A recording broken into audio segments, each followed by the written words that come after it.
Combien de fois est-ce que j'ai entendu cette objection de la part d'un non-croyant à qui je venais d'expliquer le message de la Bible? Mais c'est trop facile!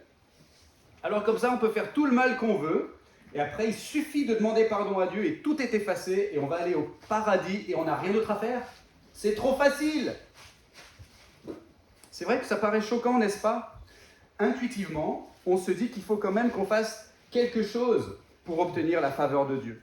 Si on a conscience de la distance qui nous sépare de Dieu, on ne peut pas supposer que cette distance puisse être franchie sans qu'un effort soit fourni, sans qu'un prix soit payé, sans qu'une œuvre quelconque soit réalisée pour ça. Ça ne peut pas être gratuit.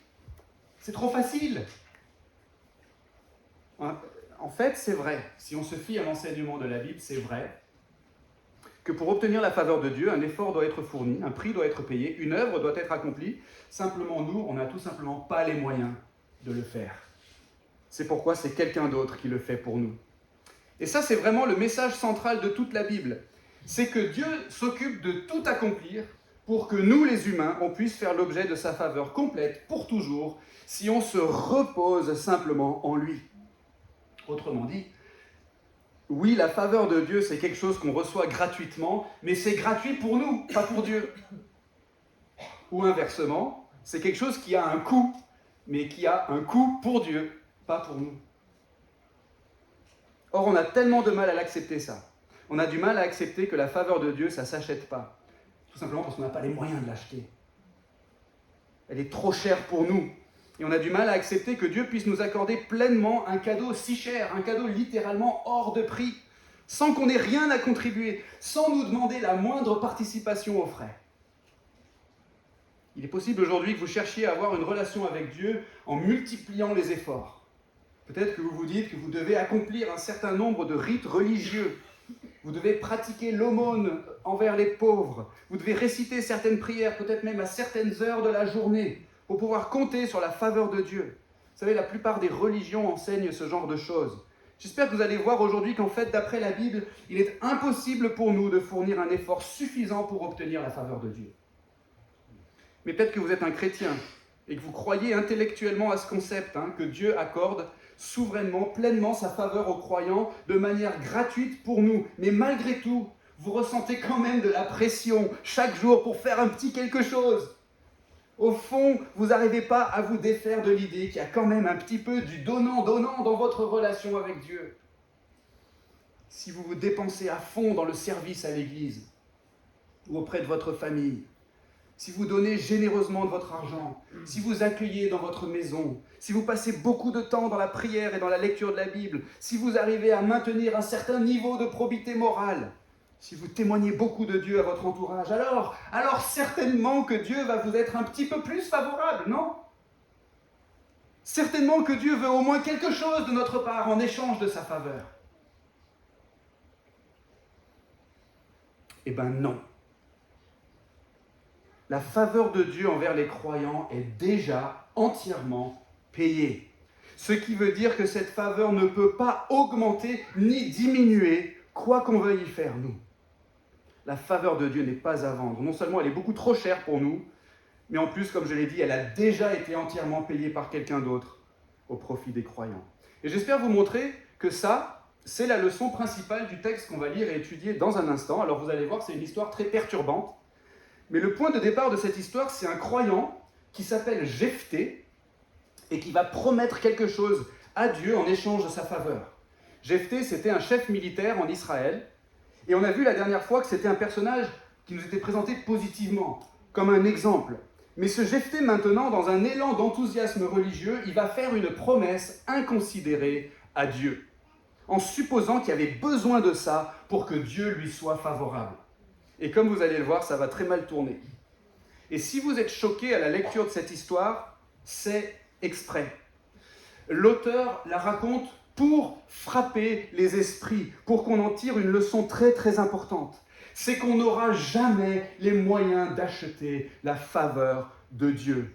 Mais heureusement pour nous, Dieu a voulu nous l'offrir pleinement à ses propres frais. On est dans le livre des Juges, c'est un livre de l'Ancien Testament, la partie de la Bible qui a été écrite avant, à l'époque de Jésus, et on est au chapitre 11, on va commencer à lire On va commencer à lire au verset 30 jusqu'à la fin du chapitre 11. Jephthé fit un vœu à l'Éternel et dit : « Si tu livres totalement entre mes mains les Ammonites, quiconque sortira des portes de ma maison à ma rencontre, à mon heureux retour de chez les Ammonites, sera consacré à l'Éternel et je l'offrirai en holocauste. » Jephthé passa chez les Ammonites pour les combattre et l'Éternel les livra entre ses mains. Il les battit durement depuis Aroër jusque vers Minite, 20 villes, et jusqu'à Abel-Kéramim. Et les Ammonites furent humiliés devant les Israélites. Jephthé revint dans sa maison à Mitzpa, et voici que sa fille sortit à sa rencontre, avec des tambourins et des danses. C'était son unique enfant. À part cela, il n'avait ni fils ni fille. Dès qu'il la vit, il déchira ses vêtements et dit : « Ah, ma fille, tu m'accables, tu es au nombre de ceux qui m'affligent. J'ai trop ouvert la bouche devant l'Éternel, et je ne puis revenir en arrière. » Elle lui dit : « Mon père, tu as trop ouvert la bouche devant l'Éternel. Agis envers moi selon ce qui est sorti de ta bouche, maintenant que l'Éternel t'a vengé de tes ennemis, les Ammonites. » Et elle dit à son père : « Que ceci me soit accordé, laisse-moi un délai de 2 mois. Je m'en irai, j'irai dans les montagnes, et je pleurerai sur ma virginité avec mes amis. » Il répondit : « Va. » Et il la congédia pour 2 mois. Elle s'en alla avec ses amis, et elle pleura sa virginité sur les montagnes. Au bout des 2 mois, elle revint vers son père, et il accomplit sur elle le vœu qu'il avait fait. Elle n'avait pas connu d'homme. Dès lors s'établit en Israël cette règle. Chaque année, les filles d'Israël s'en vont célébrer la fille de Jephthé, le Galaadite, 4 jours par an. Prions. Merci, notre Dieu, pour ta parole. Nous reconnaissons et confessons qu'elle est tout entière inspirée par toi, elle dit vrai. C'est notre intelligence à nous qui a besoin d'être illuminée, notre cœur qui a besoin d'être ouvert pour recevoir de ta part ce que tu veux nous enseigner. Fais-le maintenant, s'il te plaît, par la puissance de ton esprit et par le moyen de ta sainte parole. Amen. Alors oui, vous voyez, c'est une histoire très perturbante. Et comme je l'ai dit, si on est choqué, si on est interloqué, si on est un petit peu ébranlé, c'est normal. Le texte vise à nous faire cet effet-là pour nous communiquer avec force son message. Il y a 3 choses qui doivent nous frapper dans cette histoire. D'abord, l'erreur monumentale de Jephthé. Ensuite, la foi monumentale de sa fille. Et enfin, la providence monumentale de Dieu. Alors, on va prendre les choses dans l'ordre. D'abord, l'erreur monumentale de Jephthé. La première chose que ce texte veut nous faire comprendre, et je pense que c'est tout à fait évident à la lecture du texte, c'est qu'on doit faire attention de ne pas importer dans notre relation avec Dieu des choses que Dieu n'a pas voulu. Qu'est-ce qui se passe dans notre histoire ? Jephthé, donc, il s'apprête à combattre les Ammonites. C'était des gens qui étaient en train d'opprimer les Israélites à cette époque-là. Et au début de notre passage, tout se présente plutôt bien pour lui. Au verset précédent, qu'on n'a pas lu, mais on l'a lu la dernière fois, l'auteur nous dit que l'Esprit de l'Éternel était sur Jephthé, verset 29. On avait vu que Jephthé, il avait démontré sa grande connaissance de l'histoire sacrée d'Israël en rappelant pourquoi Israël était légitimement propriétaire de ce territoire dont l'occupation était alors contestée par les Ammonites. Il s'en était référé à l'Éternel, le juge suprême. Jephthé avait démontré sa grande loyauté à l'Éternel et à son alliance. Les anciens de Galad avaient appelé Jephthé pour être leur chef et ils veulent de lui et ils vont le soutenir. Donc le texte nous a présenté ici, en la personne de Jephthé, un héros qui va agir au nom de l'Éternel. Et on avait dit qu'il n'y avait pas vraiment de suspense, en fait, là où on s'était arrêté dans la lecture du texte la semaine dernière. Évidemment que Jephthé va gagner contre les Ammonites. Mais qu'est-ce qui se passe dans notre passage ? Tout d'un coup, Jephthé propose un marché à Dieu, au verset 30 et 31. « Fais-moi gagner contre les Ammonites, et en échange, la première chose qui sortira de ma maison à mon retour de la bataille, je te l'offrirai en sacrifice. » Jephthé dit « je l'offrirai en holocauste », c'est-à-dire en sacrifice entièrement consumé par le feu. Un animal offert en holocauste, par exemple, ça aurait été un animal qu'on aurait d'abord consacré à Dieu pour ce sacrifice, puis ensuite on l'aurait égorgé, c'est cet animal, pour le tuer. Ensuite, on aurait répandu le sang sur un autel, c'est-à-dire sur une sorte de grande table ou une plateforme où on devait déposer les sacrifices. Ensuite, on aurait pris la dépouille de l'animal et on l'aurait coupé en morceaux. On aurait lavé les entrailles de l'animal, on aurait lavé les pattes de l'animal, toutes les parties sales, et ensuite on aurait tout mis sur l'autel, on aurait allumé un feu et on aurait tout brûlé. C'était ça un holocauste. Donc Jephthé promet un sacrifice conséquent à Dieu, en échange de la victoire sur les Ammonites. Alors il est possible que Jephthé ait pu supposer que ce serait peut-être un animal justement qui sortirait en premier de sa maison. à son retour de la bataille. Mais la manière dont il formule son vœu laisse plutôt entendre qu'il admet au moins la possibilité que ce soit une personne humaine. Verset 31, ce qui sortira des portes de ma maison à ma rencontre. À ma rencontre, verset 31. Qu'est-ce qui lui prend à Jephthé de faire une promesse qui pourrait le conduire à devoir faire un sacrifice humain, ce qui était absolument interdit dans la religion d'Israël? À mon avis, ce qui lui prend à Jephthé, c'est qu'il est grisé en quelque sorte par la situation qu'il est en train de vivre. Les choses se présentent bien pour lui. Il s'excite, il s'emballe et il dérape. Il se dit, on va vivre un truc énorme avec Dieu. Il faut que moi aussi je fasse un truc qui soit à la hauteur. Il faut que j'y mette du mien. Il faut que je mette quelque chose de conséquent sur la table en échange de la faveur de Dieu. Ça semble très spontané comme démarche chez Jephthé, n'est-ce pas? D'ailleurs, un peu plus loin dans le texte, quand il va regretter sa promesse, il va dire « Ah, j'ai ouvert la bouche devant l'Éternel et je ne puis revenir en arrière. » Selon les traductions, j'ai trop ouvert la bouche devant l'Éternel. J'ai fait un vœu devant l'Éternel et je ne puis revenir en arrière. Autrement dit, j'ai parlé sans réfléchir. Je n'ai pas mesuré ce que je disais et je ne peux plus revenir en arrière. Il s'est laissé emporter, il a dérapé. Ça vous est déjà arrivé de parler trop vite, de dire quelque chose dans la spontanéité sans y avoir réfléchi avant et de le regretter après? Je pense à ce qu'on peut se dire parfois sur des chats comme sur WhatsApp ou par SMS. On discute d'un truc et puis on se laisse un peu emballer, on envoie une petite blague, on fait un jeu de mots, on répond du tac au tac, on envoie un emoji, puis là, plus de réponse. On regarde, message reçu à 11h32, message lu à 11h33. Il est 11h36 et toujours pas de réaction. Mince, j'aurais pas dû dire ça, c'était un peu exagéré, ça manquait de douceur. J'aurais dû réfléchir avant de cliquer sur envoyer, mais là c'est trop tard, je peux pas retirer ce que j'ai dit. Eh bien, Jephthé, il n'avait pas de smartphone, mais c'est un peu ça qu'il a fait en communiquant avec Dieu. Il s'est un peu emballé. Il a parlé sans réfléchir. Et dans cette impulsivité, pendant un très court instant, il a pensé pouvoir acheter la faveur de Dieu en échange d'un sacrifice, voire même d'un sacrifice humain. Autrement dit, Jephthé a envoyé son texto trop vite. Et en le relisant, il s'est rendu compte qu'il s'était adressé à l'Éternel comme si l'Éternel était un Dieu païen. Jephthé a parlé comme un ammonite. Le texte est très clair, évidemment, que le vœu de Jephthé est un mauvais vœu.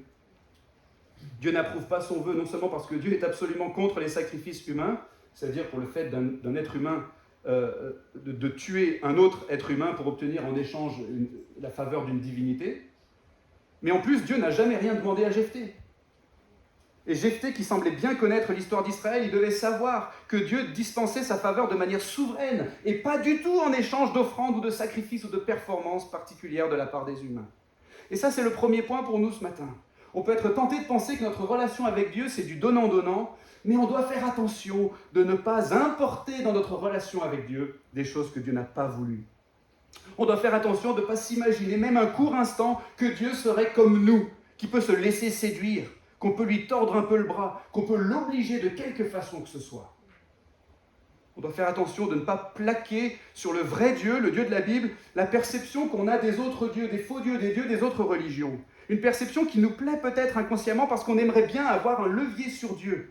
Une perception d'après laquelle Dieu nous dirait « Écoute mon cher Alex, si tu démontres suffisamment ton dévouement et si tu le fais de manière suffisamment convaincante, alors je m'engage à te bénir en retour. » Mais Dieu n'est pas comme ça. On doit s'approcher de Dieu de la manière dont lui a voulu.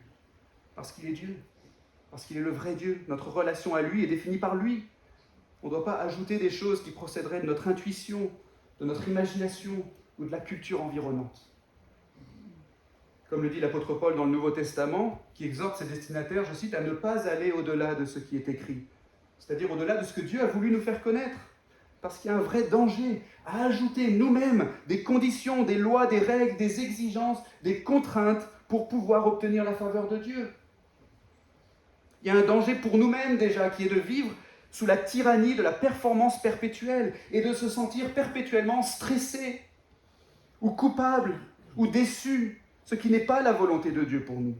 Puis il y a un danger pour les autres aussi. Si on devait répercuter cette façon de penser dans l'Église notamment, et ce danger serait de lier la conscience des gens par des choses que Dieu n'a pas demandées. Et en fin de compte, de leur barrer l'accès à Dieu, de leur fermer la porte du royaume, comme Jésus le reproche aux pharisiens. Et on a vu ça il n'y a pas très longtemps à travers une prédication que nous a apportée Denis. Alors comment est-ce qu'on obtient la faveur de Dieu ? Comment est-ce que Dieu a défini la relation qu'on pouvait avoir avec lui ?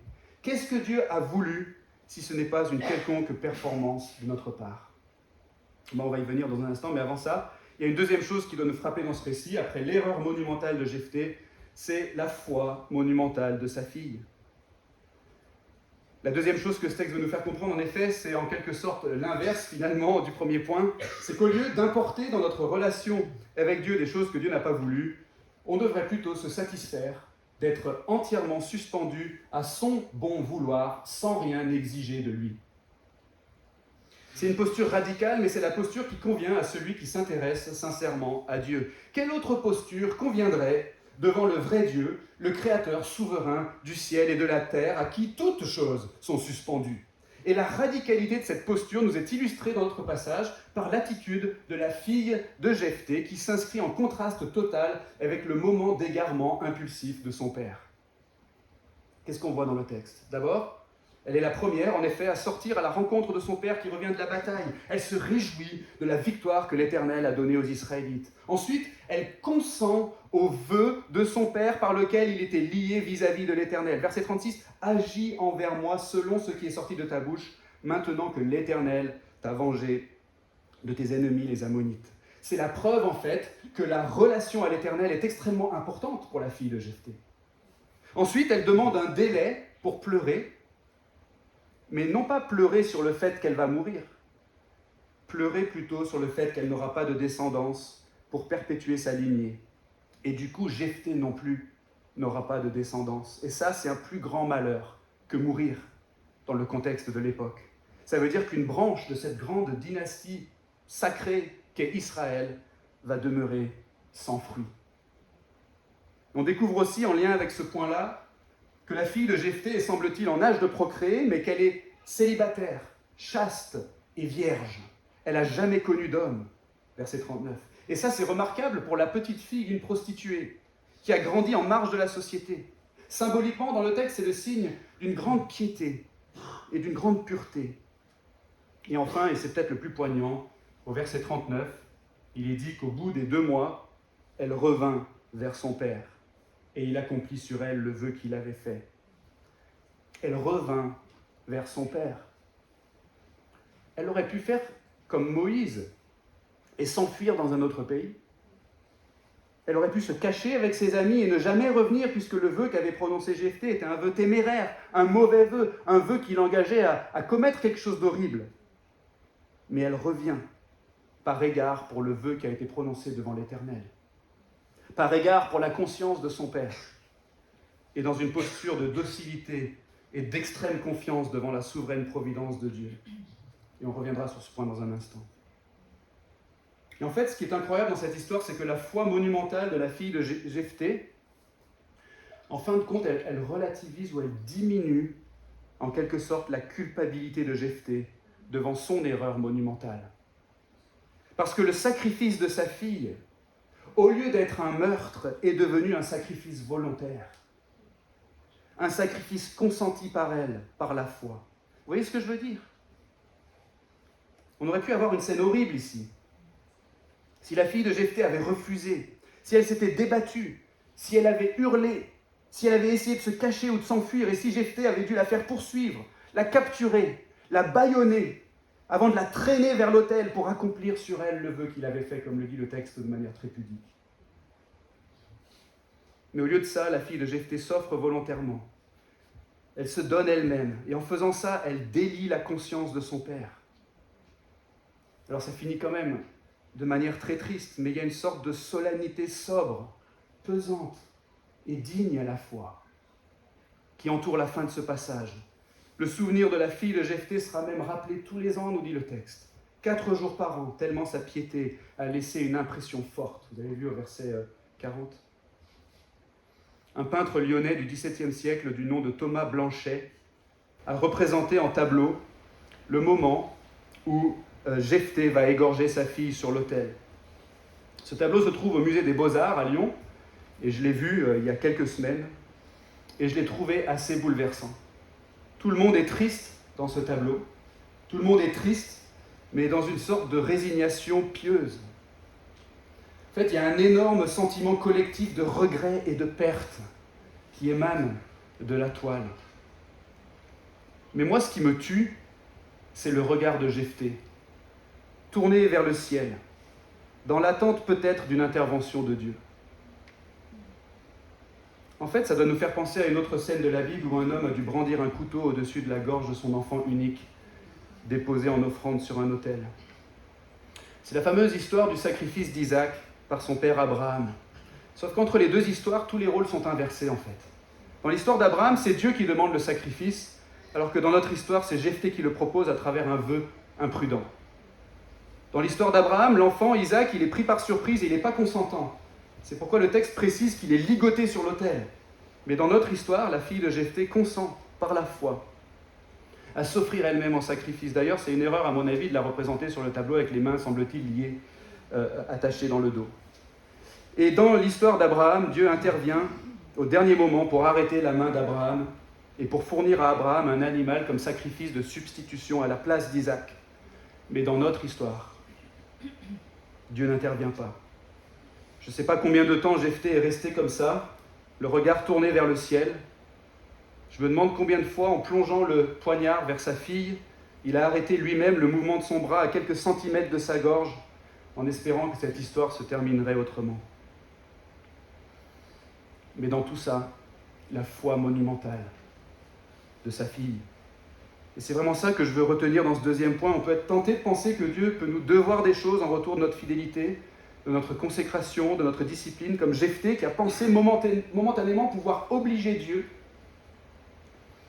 Mais on devrait plutôt se satisfaire d'être entièrement suspendu à son bon vouloir, sans rien exiger de lui, comme la fille de Jephthé.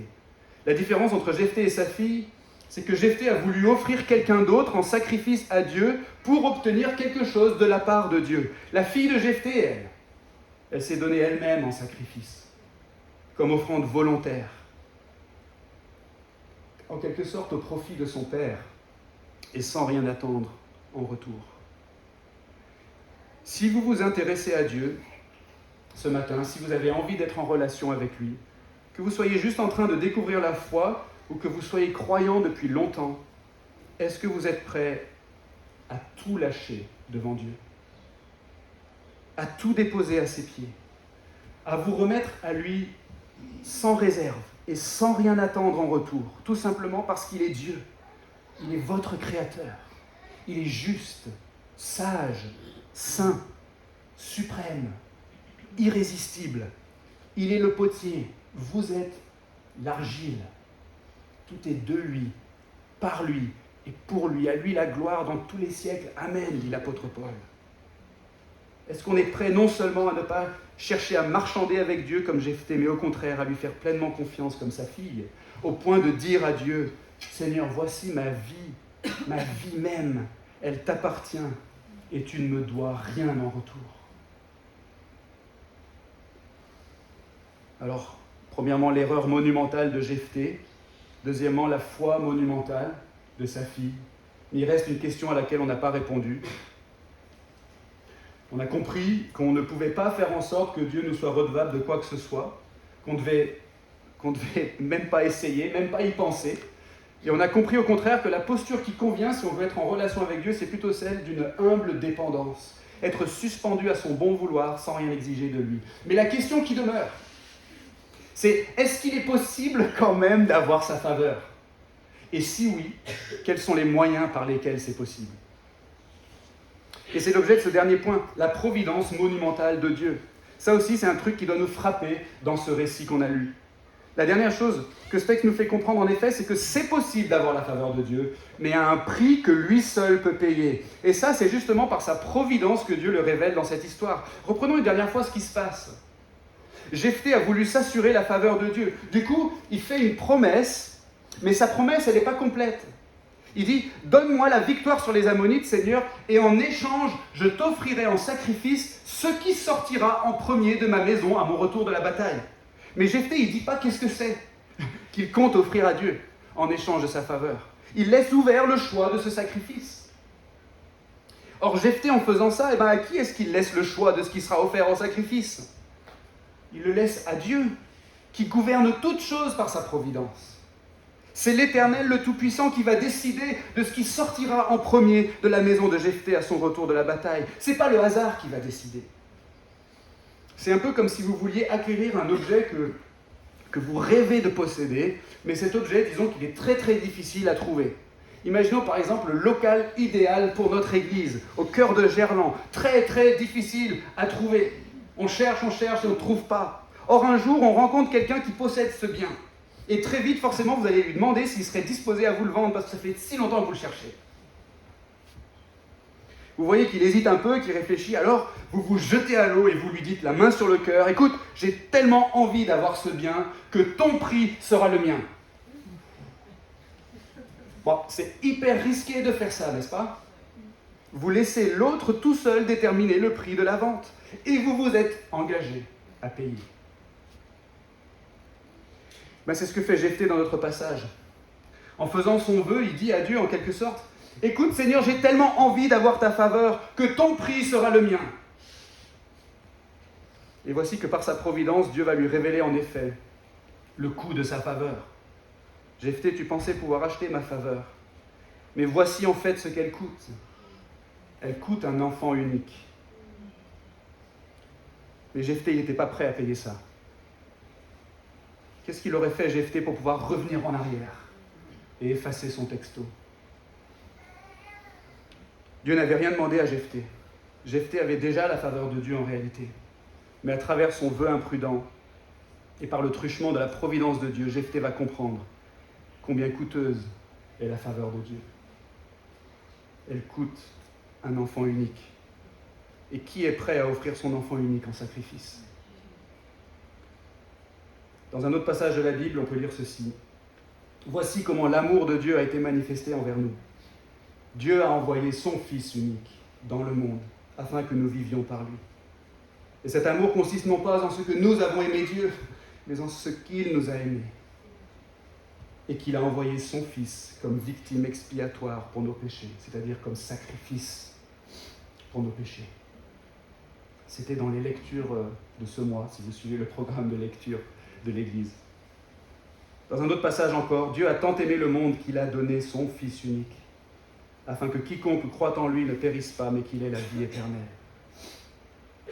Mais bien-aimés, à travers l'histoire de Jephthé, à travers la providence monumentale de Dieu dans cette histoire, le texte nous amène au cœur même de toute la Bible, au message le plus important qu'on puisse entendre, à cette bonne nouvelle qu'on a besoin de croire et de se rappeler et de s'administrer à soi-même chaque jour et que je ne me lasserai jamais de vous répéter, du moins je l'espère, c'est que Dieu nous présente sa faveur à un coût qu'il a lui-même supporté. Par l'offrande de son Fils Jésus-Christ, mort sur la croix, pour racheter tous ceux qui se confient en lui. Dieu n'avait rien demandé à Jephthé parce que sa faveur est hors de prix. Personne n'a les moyens de l'acheter. Mais de toute éternité, Dieu le Père, Dieu le Fils et Dieu le Saint-Esprit avaient conçu un plan pour que le prix de la faveur de Dieu soit payé au profit des croyants.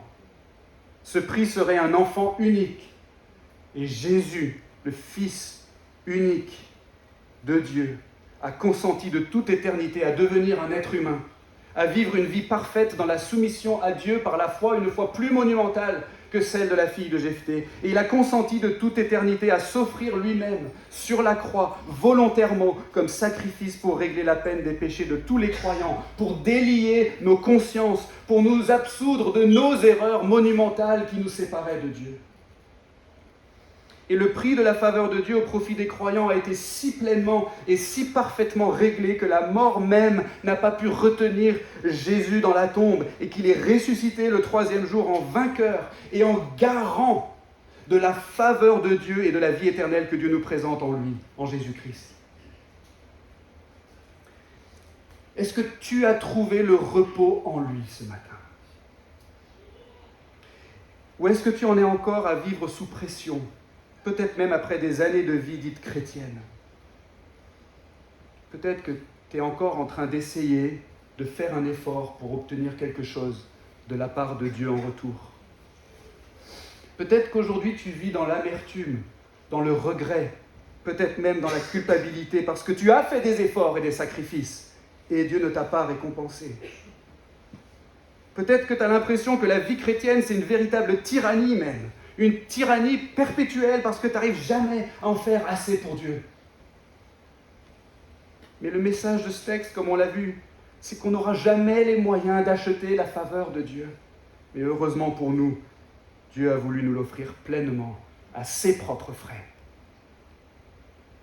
Si ta foi est en Jésus, écoute bien, tu as pleinement la faveur de Dieu.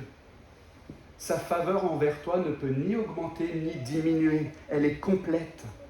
Elle est complète. Tu peux pécher aujourd'hui et demain et après-demain. Tu peux échouer dans tes résolutions. Tu peux traverser la dépression et le doute. Tu peux avoir un cœur rempli de convoitises par moments. Tu peux faire des promesses téméraires et les regretter amèrement après. Mais rien de tout ça ne changera jamais rien à la faveur que Dieu te porte si ta foi est en Jésus. Même si c'est une mini-foi. Ce qui est merveilleux dans l'histoire de Jephthé, c'est que sa fille avait une foi incroyable, mais ça ne veut pas dire que Jephthé, lui, il n'avait pas la foi. Il avait la foi. Il fait partie de la liste des croyants qui sont mentionnés en exemple dans ce fameux chapitre 11 de la lettre aux Hébreux dans le Nouveau Testament, qui essaye de nous illustrer justement ce que c'est qu'avoir la foi. Eh bien, avoir la foi, c'est pas ne jamais commettre d'erreurs monumentales. Et moi, je trouve ça merveilleux que Jephthé ait été un croyant parce que ça veut dire que sa fille et lui ont été réunis. Ils sont ensemble au paradis aujourd'hui, en vertu du sacrifice ultime et volontaire de l'enfant unique de Dieu, Jésus-Christ. Et un jour, Jephthé et sa fille ressusciteront ensemble, avec tous les croyants de toute l'histoire. Et Jephthé et sa fille se réjouiront ensemble, avec tous les croyants de toute l'histoire, devant la face de Dieu, sur la nouvelle terre, pour toute l'éternité. Alors, 3 applications rapides pour terminer. La première, attention à ne pas être des croyants téméraires. Soyons sobres et veillons, comme dit l'apôtre Pierre dans le Nouveau Testament. Réfléchissons avant d'agir, avant de parler, avant de nous engager. Ne prenons pas des résolutions à la légère devant Dieu ou devant les hommes, de peur de lier notre conscience par des choses que Dieu n'a pas demandées. Ou pire, de lier la conscience des autres. Notre confession de foi dit « Nul ne peut se lier par serment que pour ce qui est bon et juste, et pour ce qu'il croit être tel, et pour ce qu'il est apte et résolu à accomplir. » La Bible dit, si tu vois un homme irréfléchi dans ses paroles, il y a plus d'espérance pour un insensé que pour lui. Donc attention à ne pas être des croyants téméraires ou irréfléchis. Mesurons le sérieux de notre vocation et marchons dans la joie, mais aussi dans la crainte de Dieu. Deuxième application, rappelons-nous en permanence l'Évangile. Jésus a tout payé. Son sacrifice volontaire sur la croix est suffisant pour expier tous les péchés des croyants, tous nos péchés passés, présents et futurs, et pour nous garantir pour toujours la faveur totale de Dieu. Est-ce que ça semble trop facile ? Oui, bien sûr, c'est facile. C'est facile pour nous. Et c'est pour ça que c'est une si bonne nouvelle. Mais on a besoin de se rappeler que ce qui est gratuit pour nous n'est pas gratuit pour Dieu. Rappelons-nous en permanence l'Évangile, dans le culte, dans les groupes de maison en semaine, dans nos familles, dans notre quotidien, dans nos méditations personnelles, dans le métro, sur le bus, dans le tram. C'est justement ça qui va nous transformer, qui va stimuler notre louange. C'est ça qui va nous motiver pour le témoignage, qui va nous consoler dans l'affliction et qui va nous remplir d'amour pour notre prochain. Troisième application, sous la plume de l'apôtre Paul dans le Nouveau Testament, je le cite, « Je vous exhorte donc, par les compassions de Dieu, à offrir vos corps comme un sacrifice vivant, saint, agréable à Dieu, ce qui sera de votre part un culte raisonnable. Ne vous conformez pas au monde présent, mais soyez transformés par le renouvellement de l'intelligence afin que vous discerniez quelle est la volonté de Dieu, ce qui est bon, agréable et parfait. » Si l'Évangile est vrai, Eh bien, mes amis, le prix qui a été payé par Dieu pour notre salut est si grand que notre vie devrait être une vie d'adoration en retour de son amour. Qu'est-ce qu'on pourrait désirer plus que nous offrir à Dieu à notre tour, mais pas en holocauste, plutôt en sacrifice vivant, comme dit l'apôtre Paul, et offrir à Dieu un sacrifice de louange, chaque dimanche avec nos frères et sœurs dans le cadre du culte, chaque semaine dans les groupes de maison, et même chaque jour en apprenant à conformer nos actes, nos pensées, nos paroles et nos désirs à sa volonté parfaite. Que Dieu nous émerveille encore par l'amour qu'il nous a manifesté en Jésus-Christ. Amen. Prions. Merci notre Dieu pour ta parole. Merci pour tout ce qu'elle a à nous enseigner. Aide-nous à l'accueillir, à le croire, à le retenir et à le mettre en pratique par la puissance de ton Saint-Esprit. Et au nom de Jésus. Amen. On va chanter un chant maintenant en réponse à ce message.